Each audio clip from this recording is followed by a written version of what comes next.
Right now, I'm challenging myself to see if I can make 128 Regulation H teams that are each different from one another over the course of 128 days. Why 128, you might ask? At the end of the 128 days, we're going to do something special where we battle every team against each other in a single elimination bracket to see which team emerges on top. There will be some competitively strong teams, there will be some gimmick teams, and there will be some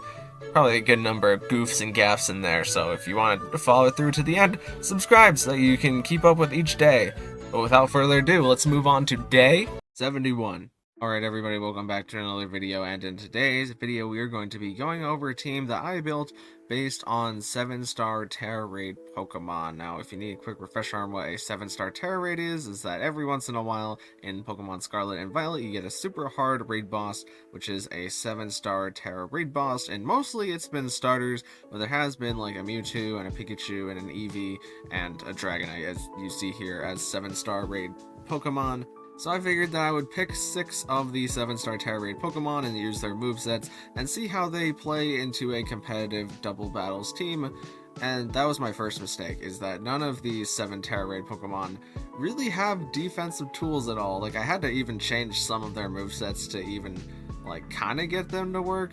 But even then, like, none of the Pokemon on the team have Protect, so this has been a pretty exhausting team to try and get matches for and show off what they do. Mostly because everything here is more like a singles set than it is a doubles set. But starting off with Greninja here, we just have a Greninja with 4 different moves for it to get its Protean off with, as Protean will change your type to the first move that you use, and your dual type, so your Protean will always activate on the first turn with Greninja, unless you go with your Tera Poison to boost the power of your Gunk Shot, but Gunk Shot is a little bit inaccurate, so it's not great to count on the Gunk Shot. We have the Liquidation, as well as the Night Slash for 2 of our original stabs, and we have the Ice Punch, which is just some nice ice type damage. As well as on Greninja, we're going to be using the Cover Cloak to hopefully just avoid fake outs and also speed drops from things like Icy Wind. Next up we got Rillaboom, and this Rillaboom is designed to use its entire moveset here from whenever it was a 7-star Tera Raid Pokemon,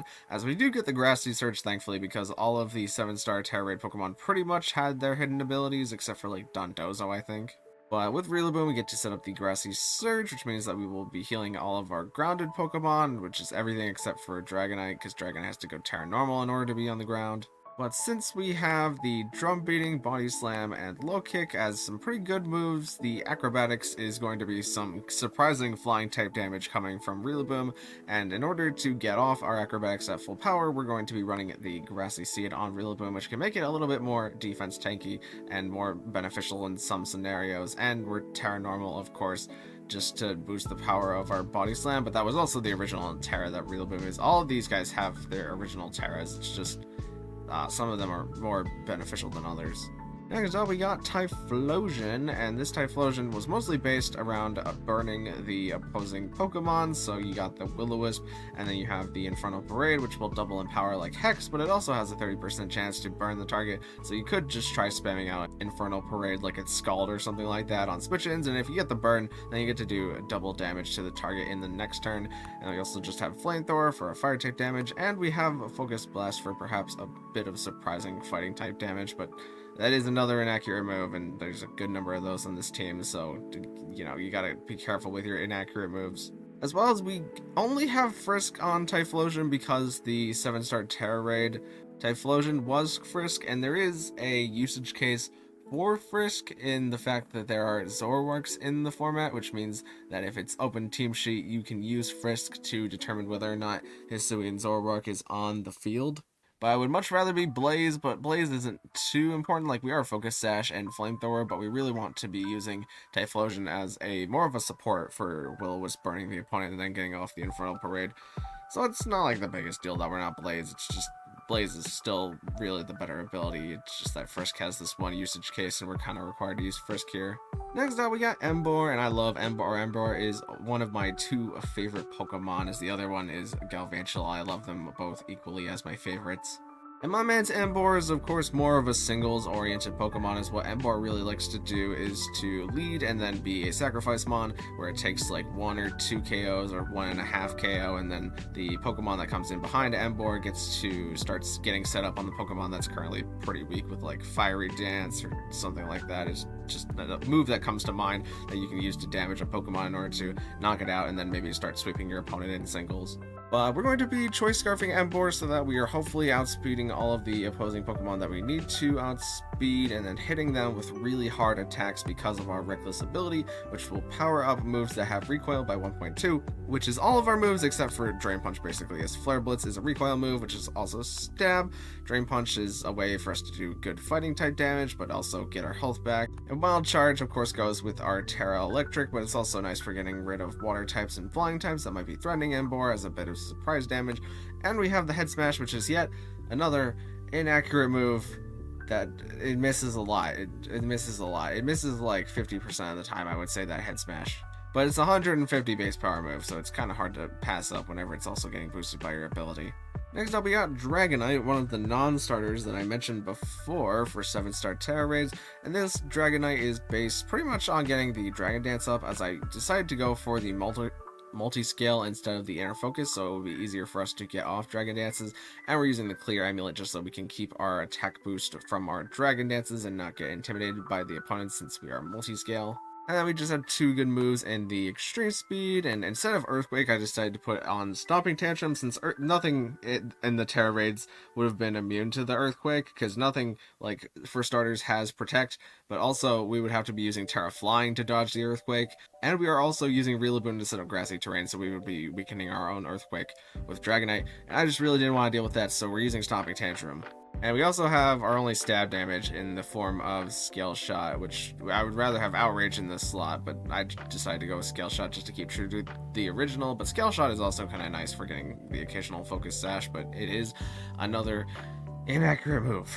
And last but not least, we got Feraligatr here, who's kind of in the same vein as Emboar, where Feraligatr is more of a singles Pokemon because it's pretty tanky and you can get up your Dragon Dances pretty reliably, and you also have a nice ability in the Sheer Force, which will boost the power of moves that have secondary effects by 1.3 times, but it will also nullify the secondary effects of those moves. So we got Liquidation, which can lower defense, but is also our stab. We have Ice Punch, which has a 10% chance to freeze, and we have Crunch, which has a 20% chance to lower the target's defense by 1. And with Sheer Force, as long as you're using moves that have secondary abilities that activate your Sheer Force, you don't take Life Orb damage, which is just the one thing in Pokemon that has never ever really been explained. It's just a thing that happens and we all accept that it happens. But yeah, that's the basic gist of the team. Let's get into some battles. Alright, so first up here we have what looks to be like a Hydreigon kind of attack everything, but mostly like support Hydreigon team, as like Amoonguss,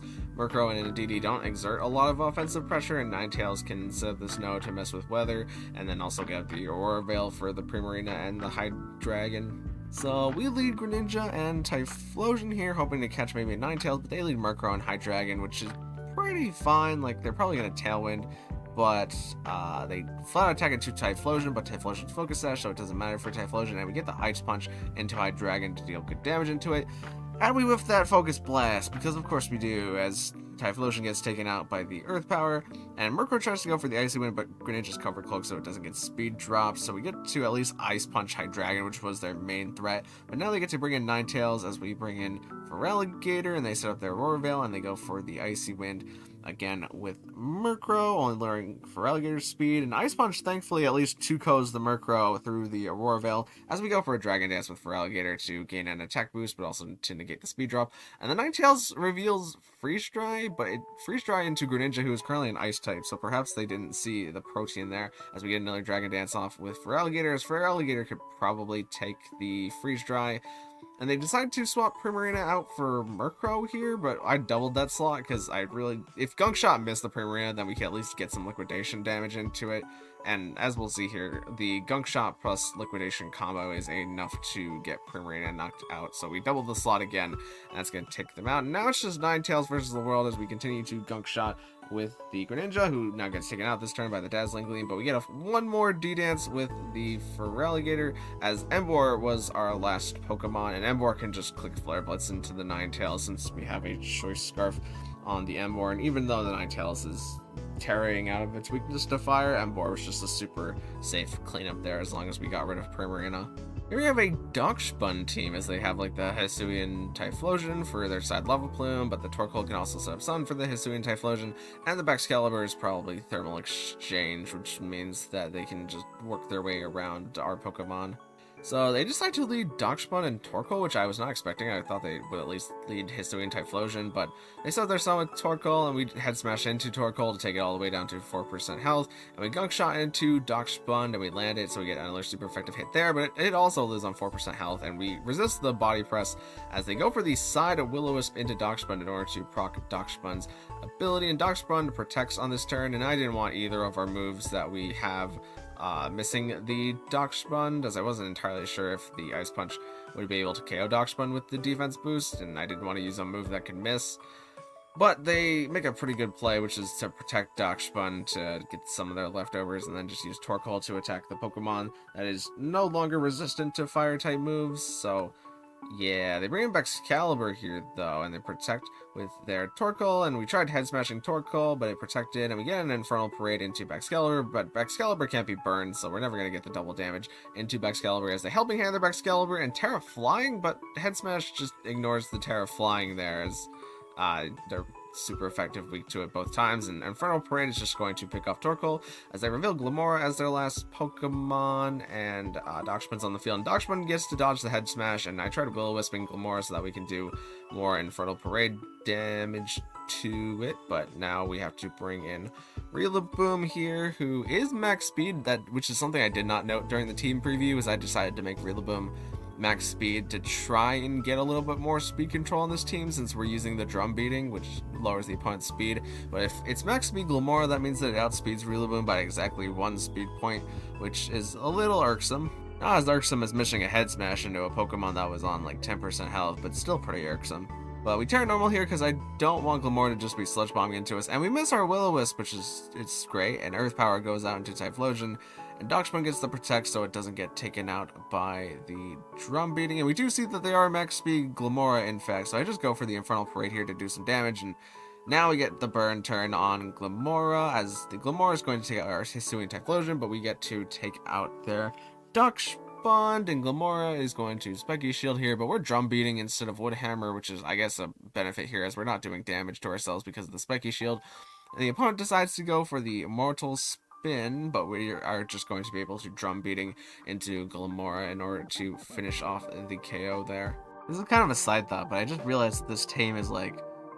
very colorful. Like Emboar's red and orange, and Dragonite's kind of orange and yellowy, and Hisuian Typhlosion's yellowy, and Rillaboom's green, and then Greninja's like a dark blue, and Feraligator's also a dark blue, and then Hisuian Typhlosion is like a purple on the flames. So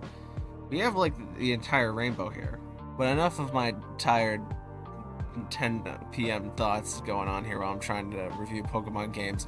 The opponent just has like a pretty standard rain team here, where they have like the Mouse Hold to maybe side hit into our Caledon, and then Pelipper sets up the rain for our Caledon and the Basket Legion, and then they can redirect opponent water type moves with like their Gastrodon, for example, who also kind of likes the rain. So the opponent full on leads Basket Legion here and Mouse Hold, and we get Rillaboom and Typhlosion in, which is pretty okay for us. We do get to frisk that the mouse is Wide Lens, which makes me think that they want to go for Population Bomb, and this being Mystic Water is making me think that it's probably going to just flip turn out for our Caledon, which if they decide to use Mouse Hold to side attack into our Caledon, I'm not really sure what the play would be other than using Typhlosion to Will-O-Wisp into the Arcaludon and then trying to Infernal Parade it next turn. But Rillaboom gets its Grassy Seed, and they decide to full on just Aqua Jet into Typhlosion, perhaps expecting a KO. Its Population Bomb comes out into Rillaboom, and it's doing about 9%, so as long as they don't crit us,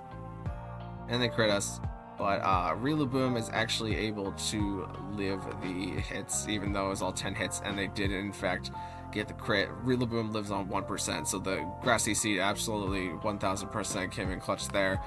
But we get to Will-O-Wisp into the Basket Legion as we speed drop the mouse. So now the mouse is theoretically slower than both of our Pokemon. I swap in Dragonite because I really don't want to get Aqua Jetted by the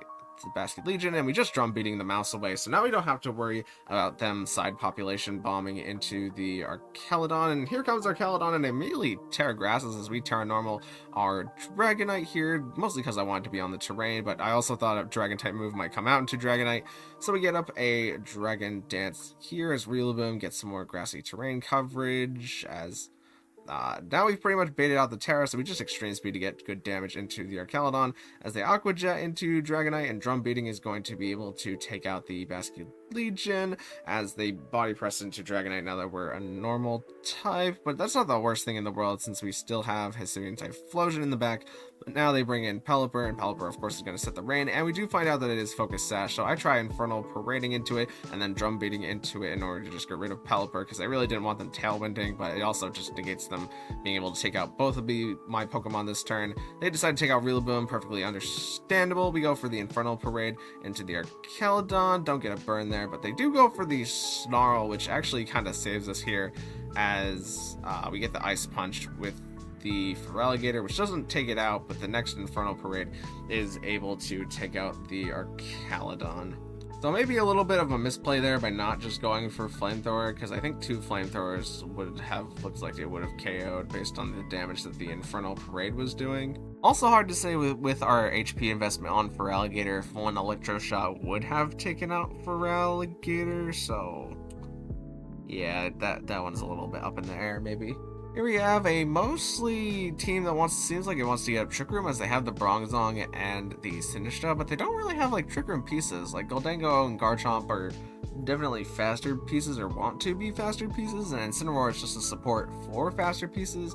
And Gyarados is really maybe the only one that wants Trick Room, but it's not the greatest Trick Room Pokemon, so I'm not really quite sure what they're doing here. So we lead Greninja and Dragonite because I want to stop them from trying to get Trick Room, but we can't actually really use Dragonite to damage Bronzong, which is something that I did not think about, as Bronzong is Levitate, so we can't stopping, or at least it should be Levitate. So we can't stopping Tantrum into Bronzong, and then our Extreme Speed and our Scale Shot aren't going to do any damage to Bronzong, so we at least Night Slash the Bronzong for a pretty nice chunk of damage there. And they didn't protect their Garchomp while they're maybe setting up their Trick Room, so I could have just Ice Punched into the Garchomp in order to get rid of it, which is something I will regret not doing later. But they whiffed the Draco Meteor into Dragonite, but it wouldn't have taken out Dragonite because we're multi-scale, and also Garchomp's not really a special attacker. But we get up a Dragon Dance with Dragonite here, as they do decide to just set up the Trick Room, and they swap Sinistcha here to Hospitality Bronzong, and Extreme Speed doesn't do any damage to Sinistcha, as Bronzong just goes for the Rock Slide, but thankfully we don't get flinch and we get some Ice Punch damage into Sinistcha. Now they bring in Incineroar, which is pretty nice for us, because they do intimidate the Greninja here, and they go for the Rock Slide into Dragonite. But Dragonite gets the double damage Stomping Tantrum since we previously attacked into a Ghost type, and the Night Slash is able to crit the Bronzong here, which also gets rid of that, but we probably could have Extreme Speed into Bronzong in order to take it out this turn. But they Machigasho with Sinistcha, and that crits the Greninja, so we get crit back, which is a little bit unfortunate. Not sure if Greninja would have lived the not crit. But the Dragon Claw, of course, is going to take out Dragonite. And now we have Emboar and Feraligatr left on the field, and I Terra Feraligatr so that we don't just get taken out by a Grass-type move, and we don't just get taken out by a Grass-type move. And Feraligatr could have just Ice Punched the Garchomp, but I thought they were going to redirect with Sinistcha, so that doesn't happen. But we get to Flare Blitz into the Sinistcha here as Trick Room ends. And we get one Flare Blitz into Garchomp, and it does not take out Garchomp. It does burn, though, but we take so much recoil damage from the Rough Skin and its Rocky Helmet that Garchomp is just pretty safely able to just Earthquake into Emboar and take it out. So that's one of the big problems of this team, is that we had a game pretty much handed to us there is what it felt like, except for the Sinistcha and Garchomp game. But because we weren't exerting enough pressure with our Feraligatr and our Emboar, who, if they could have just protected out the turns, probably would have won us the game there pretty easily. Last but not least, we have a battle against a team that has a pretty good mix of mons. Like, they have Fire, Water, Grass in multiple ways on this team, as they have both the Lurantis and the Sinistcha. But they also have the Gliscor, who has been kind of an anti-meta pick because it can be Hyper Cutter. So they lead Infernape and Oranguru, and we lead Rillaboom and Greninja, because I did not want them getting up their Trick Room. So they fake out into Greninja, but Greninja's Cover Cloak and it doesn't care, so we get the Night Slash into the Oranguru for some good, super effective stab damage, and the Drum Beating crit doesn't matter there, it's just gonna always pick up KO into Oranguru. And now they bring in their Lurantis, and we get to Liquidation into their Infernape, and we take the Fire Punch because we're Grassy Seed, and we get the Acrobatics into Lurantis to do big damage into it. But they get Superpower into Greninja. Of course, that's going to take out Greninja, as everything on the field takes Grassy Terrain Healing. But now I can bring in Dragonite to push our Extreme Speed, and I think the opponent reads this because they bring in Primarina here, but